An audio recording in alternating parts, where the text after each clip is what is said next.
Surprise, surprise, surprise. The king is Max. Max, congratulations on a very fine performance tonight.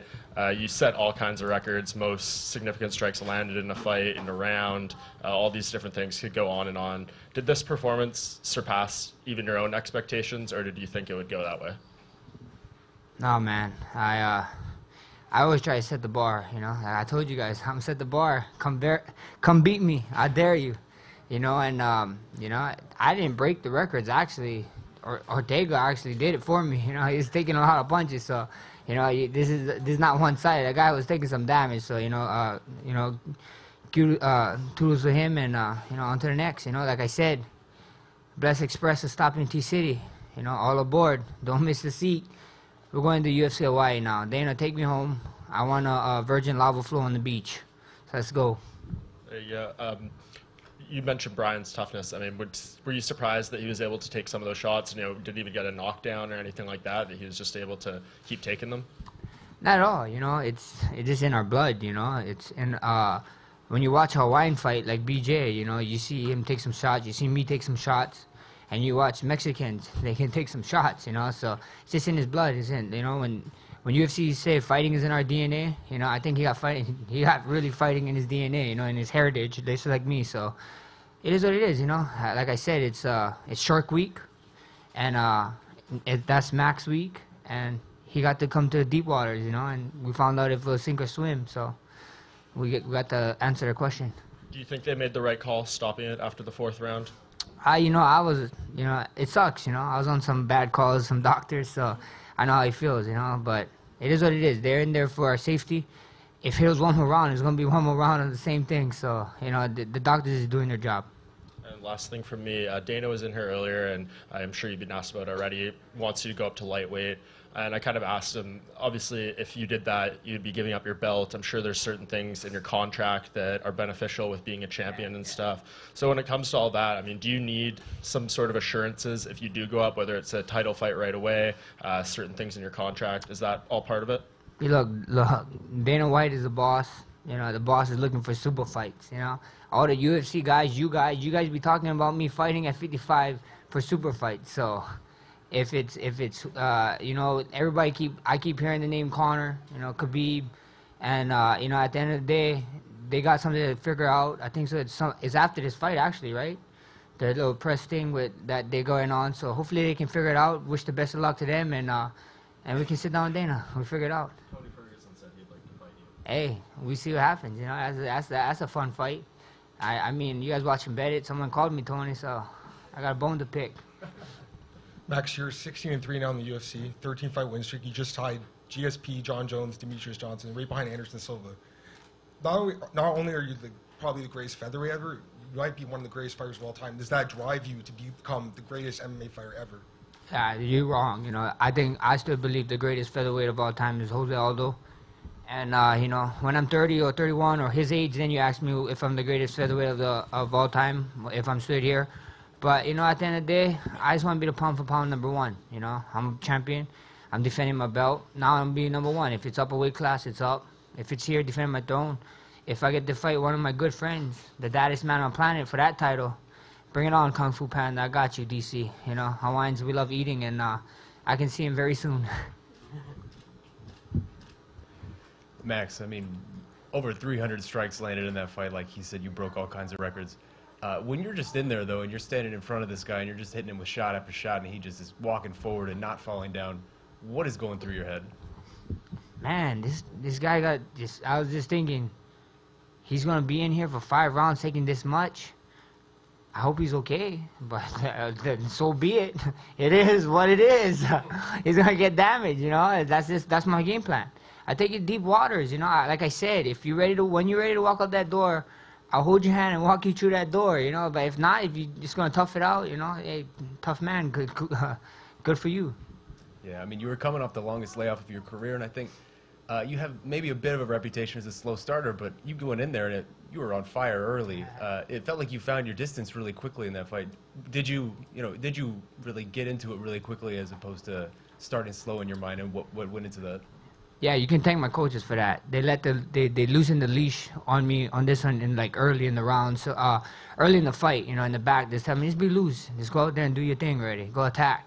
Every other fight, they're holding me, you know, like a pit bull, like just pulling me back and being like, hey, hold on, relax, and then it's like a retractable one, you know. So they just keep letting go of the thumb and letting it go. But you know, this one they said go get it, go have fun. You know, I was singing my walkout song. You know, I was talking to Ortega in there. I was talking to Joe every time I went back. I saw my son, told him what's up in there. He told me to keep my eyes on Ortega, so it was cool. Just how good did it feel to get back? I felt great. I felt like a Canadian, eh? This is the 10th island. This is ridiculous, you know. Hey, you guys switched up on me on one of the rounds, though. I heard them chanting Ortega, and I was like, wow. I was like, come on, guys. And then like they came right back around, and it was, I don't know, it was louder. So hey, I love you guys, 10th island. You guys are the best. Well, hey, last one for me. I know you're still hesitant to do so, but I mean, Dana White was in here and he said you may already be the greatest featherweight ever. What would you need to do for, in your mind, that to cement for you to become the greatest featherweight ever? Just keep winning. You know? I just gotta keep winning. I just gotta keep doing my job, keep winning fights, and let you guys keep talking about it. You know, but personally for me, I think Jose still is, and I'm chasing him. You know, he set the bar. He still got a bar. I still got to break it, and I'm setting bars for these guys. You know, people are saying that this new era or whatever. You know, I'm setting the bar for the new era, I guess. You know, when the blessed era is here, the blessed era is gonna be in full effect. Congrats. Hey Max, congratulations on your win tonight. Seeing Brian's like performance though, like he was just a warrior in there. Like, would you grant him another rematch in the near future? Like, do you think he deserves one? We see what happens. That's not up to me. You know, I fight whoever. You know, you guys see a bunch of my fights are short notice in here. You know, I think I got like 3 fights, or actually 2 fights that they actually let me fight on 10 days. I don't care. You know, a couple hours. If Renato was ready for going 1 hour, I would have fought again. If they told me, hey, Renato wants to fight, hey, let's do it. We would have did it twice. You know what I mean? But that's just me. Huh? That's my warrior spirit. Last question is, you consider this the 10th island. Would you want to come back and headline for the 3rd time here in Toronto, Canada? We see what happens, you know. I love this place. Maybe try the summer like this. A little bit warmer, please. But if it's the first week of December, hey, it's been a good week for me for the last 3 years. So if it's the 4th year in a row, then so be it, you know. And look, we packed this thing out. Ariel Awani said he thought GSP was fighting tonight, so it was pretty dope, man. I love these guys, man. The fans here, you guys remind me of Hawaiians. They're warm, like I'm walking through the underground city, which I didn't know was there until like midweek. We was walking outside like Hawaiians, been freezing, and then down underneath, you could just walk with no jacket. I was like, wow, guys, we really dropped the ball on this one, so it's cool, you know. I'll come back for sure. I love this place. It's the 10th island, like I said. Hey Max, the right hand, was that something that you knew going into the fight was going to be there, or was it just something that, you know, when you started landing it, I'm going to stick with this? You know, we just in there. I felt it, you know, I was letting it go. I don't even think I threw that much right hands in my camp. We did a lot of stuff. I just switched it up in there, you know. I got the tattoo blessed on top, down going my right arm, and I was like, I might as well bless you as much as you can, so that's what happened. And you talked about the 4th round. You said you told your corner that the 4th round was going to be it. That was really the time when you saw Ortega starting to back up. What did you see from him as he was weakening that round? You know, when you're in there, you see things. You know, I just felt his energy dropping every round. I heard his coaches talking, you know, in the first couple rounds, and he'd push, and then, you know, around like the 3rd round and stuff, I heard his coaches talking, and there's no push anymore, you know. And then when I was coming out of the 3rd round, I told Joe, this is the round. Get ready to come in and talk to me. And then when I didn't get the finish, I walked straight to Jordan. I was like, this close. Maybe next one. And then when they called the fight, I jumped the cage. The first guy I talked to was Joe. I was like, hey, I guess I was right. I take it back. We was there. Congrats. Max, after the fight, Brian went to talk to your son. Do you have any idea what he said to him? I don't know. What did he say, Mini Bless? Yeah, he probably wasn't listening. So, to Brian, did Brian talk to you? My opponent? No. Oh, yeah. Oh, you just gave him knuckles? Yeah, Brian's a cool dude. You know, I heard an interview of him saying that if we wasn't fighting, we can be friends. And I told him, yeah, you know, like after whatever, you know, after this fighting thing is done, I'll gladly come to California and hang out with you, you know. I don't know about right now, but like when we all said done and fight, I see you around, yeah, we could totally be friends. He's a cool dude, you know, so respect to him. Are you at all bothered that Moicano didn't make weight? Not at all. Like it's hard. He was like an alternate, Like how do you get hyped up to be an alternate? When you make weight and you can't fight, it's kind of shitty, you know what I mean? That's a shitty feeling. So I don't know how you push through to get there. And then when I walked in, we was in the same weight cutting room, so that was kind of like, I wasn't awkward. Like I would have let them stay. Like they left out of respect, I think, and that's cool. I love their team, but and at the end of the day, it was just like, how do you get up for that? You know what I mean? How do you like sit there and be like, oh, like hoping, like we're fighters. If I was an alternate, I wouldn't want to hope him or Ortega was dropping out so I can get my shot. You know what I mean? Like it's hard to push for something that's not there to just do it. If you ever tried to cut weight, it sucks. You know what I mean? Like I don't give him a hard time. I guarantee you give him the right time, the right opponent. You give him a title fight, he makes 45 for sure. Last question from me. You were supposed to fight Frankie Edgar at UFC 222. We're hearing that you might be switching up to 155. Is that a name that you want to face before you move? Hey, Frankie's a legend. Frankie's a legend. Like I said, I saw Mark Henry, and me and Mark Henry was talking, and I told Mark Henry, hey, if me and Frankie keep this up, we can catch up Khabib and Tony on the most misaligned fight. So, but let's not do it, So, but he's one of the legends. He's one of the good. He got some injuries right now, and when he figures it out, I'll be right here. And if it's 55, it's 55. Like I said, the boss man, the guys are trying to make super fights, and all the UFC guys in the back, I keep hearing them throwing names. You know what I mean? So we see what happens. We see what happens. We got nothing but time on our side, so I'm here to stay, baby. Like I said, is there anyone else? Step forward. Max, when you look at the lightweight division, Dana said the top 5 fights he thought would be great for you, any of those top guys. Which one do you think you match up with best and would make the most fun fight with when you look at Khabib or Tony, Kevin Lee, obviously McGregor? Is there anyone you look at and you think you would have the most fun fighting?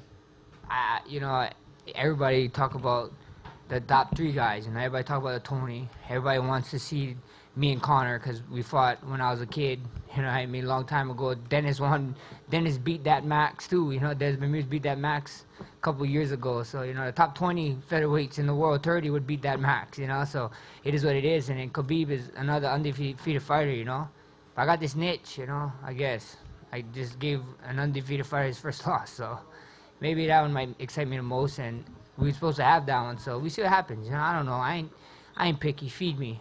They all can get it. As a competitor, because you lost to Connor, would he have any more interest to you just so you could avenge that? You're a competitor, you want to win. You lost to him. Would you want to avenge that more than against somebody else? Not really. Like as a competitor, I have 3 losses, so I want to get them all 3 back. That's just me. But I want to fight everyone. Whoever. As a competitor, I fight whoever. If you tell me some guy's the best, let's do it. You know what I mean? Like, is this the best guy? I'm gonna fight you then.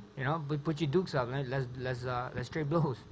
Lastly, what do you attribute your great improvement to from 5 years ago to now? 5 years is not a long time, but you are a dramatically different guy. What do you attribute the improvement to? Our great coaches. I'm about to give you 3 names. Write them down. They're gonna go in the history book. Riley Lazarus, Ivan Flores, and Darren Yap. The 3-headed beast. These guys is animals. These guys break down a lot of stuff. Even my wrestling coach, Michael Nakagawa, he's a fighter. He's coming up, my brother. And but those guys, those 3 guys and those 4 guys, they put it on the line for me all the time. And when it's go time, quick story. It's funny. When that Khabib fight, Rylan was leaving the hospital with his second-born child. That day that we left to go and fight Khabib, I had to ask his wife and his wife was like, "Hey, you better go up, kick ass." That's how much. I love these guys. Those 4 guys right there, is their brains behind. I'm just a guy. I'm just a guy doing it, but their brains putting it behind me. So I love those guys. Max, Thursday, you were singing along with your music in your open workout, and then you talked about your walkout song. So I need to know, what's the championship song? What's the first thing you're playing tonight? I don't know. Whatever. Many blessed probably have the songs, or we don't know. I don't know. We see what happens. I played. Thursday I was singing to my songs. Tonight, I don't know if you guys saw. I sang to my song. This a rollie, not a stopwatch. I lied. It's actually an AP. But, you know, give me my respect. Give it my respect. It's cool, man. You know, shout out to Six God. What curse? Told you guys I was here to stay. You know, the Blessed Express is on the move, like I said. All aboard. Max, this just became official. With your performance tonight, you passed Michael Bisping and Frankie Edgar for the most significant strikes in UFC history. You just turned 27 this week. That's honestly incredible. Just what does that record mean to you to already own that so young in your career? That's dope. That's it. You know what I mean? These guys is legends, you know, and I'm chasing these guys. You know, Michael's a legend. Like I said, Frankie's a legend, man. So I'm telling you guys, I'm going to set the bar. I'm trying to set the bar. And I dare you guys to catch me. Come get me. Come. You know, if, you know, this world, we already got one Max Holloway. So stop trying to beat me. Be yourself and come beat me. I dare you. How high do you think you could push that record? Oh, I can push it high. I can push it high. I want it to be done fighting like mid-30s. So we got some time, baby. Hey, Max, that sounds kind of messed up, but was that the most, and I think you could hear how much everyone in the arena enjoyed that fight. Was that the most enjoyable fight you've been in? Yeah, you know, I felt loose in there. Like I said, I was talking to Joe Rogan. I saw my son, talking to him. My coaches was talking to me. I was talking back. I was talking to Ortega in there. I was talking to everyone, you know. If I had a cell phone, I'd probably be texting someone. Who knows, you know. I was having the time of my life, man. I missed this, you know what I mean? Like, I talked about depression earlier in this week because I love this so much, and I got it taken away from me. I couldn't even train, you know. So I finally got to go in there and do my thing, and it was so fun, you know. It was so fun. You guys had to see. And as far as you're concerned, where does that fight stand among the best of 2018? I told you guys, Chris, you guys are so lucky. You guys, Christmas came early. You guys got a Loma and a Holloway fight on the same day. You guys are welcome, you know. And they're probably gonna replay this card. I told you guys, they're gonna replay it. I'm not gonna be surprised if Christmas Eve, this card is replayed. Because they did it the last 3 years, so you guys, you know, well, congratulations. You guys are going to get like 3 free presents, even if you're supposed to get coal. Hey, Max, just a quick follow-up on the kind of comments you made earlier in the week about, or, you know, for people that are, you know, battling depression. It got a lot of positive, you know, reaction online. Did you see any of that? Did people reach out to you after you made those comments? Yeah, a lot of people, you know, a lot of people. It's crazy because you know, a lot of people forget we're humans. I'm human just like you guys. And they keep forgetting they're superheroes, you know. They're just not there yet, you know. Like, everybody keep calling me champ. I was a champ before I had this. This doesn't make me a champ. I can put it all the way on the ground, put it on the ground, whatever you want to do. I was a champion before when I started. When I said I wanted to be a UFC, I carried myself as a champ. And that's what it is. This is just extra. This is just something to prove to you guys. Like, look, I already knew I was a champ, you know. Now right here, whatever, you know. And that's what I said, you know. Don't be scared, you know. At the end of the day, talk to somebody. But you need yourself, you know. You gotta back up yourself. You bless yourself, and don't be scared to reach out, you know. Surround yourself with a great team. Like I said, I got a great group of guys behind me that's always behind me, and they love me. And you know, reach out to people. You know, depression is a real thing. Congratulations. Thank you, boss. Thanks, Max. Thank you. Thank you, guys. All done? Max, we have a picture.